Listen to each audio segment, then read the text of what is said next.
Welcome to my series on unique Australian animals that have shaped our history. So you remember Blue Heeler, the dog on the tucker box? Well, this is Sandy. Now, Sandy is one of 120,000 Australian horses that were shipped during World War I. About 39,000 of them went to the Middle East, where most people know, and the rest served in India. Now, out of the 120,000, they know at least 30,000 died in battle from wounds. A number died from malnutrition, illness, and most of the remaining horses were then transferred to the British and the Indian armies. There was only one horse, and this is Sandy. Sandy is the only horse that was repatriated back to Australia.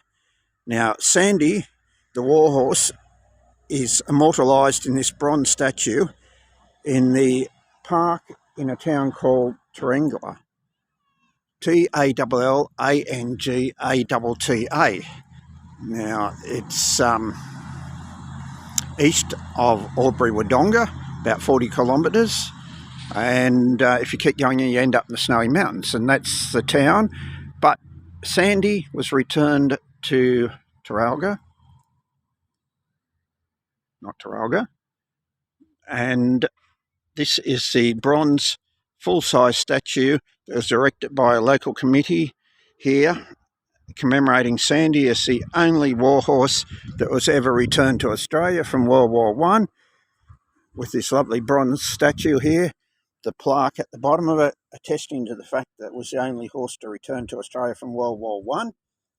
And Sandy is always here looking at you, so if you go and pat Sandy here, Sandy turns head and says hello to you, complete with bridles, the equivalent to backpacks, but the swag.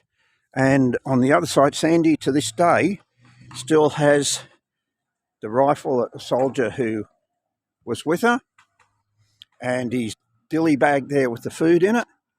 So this is a statue to Sandy, the only one of 120,000 Australian horses from World War I that returned to Australia.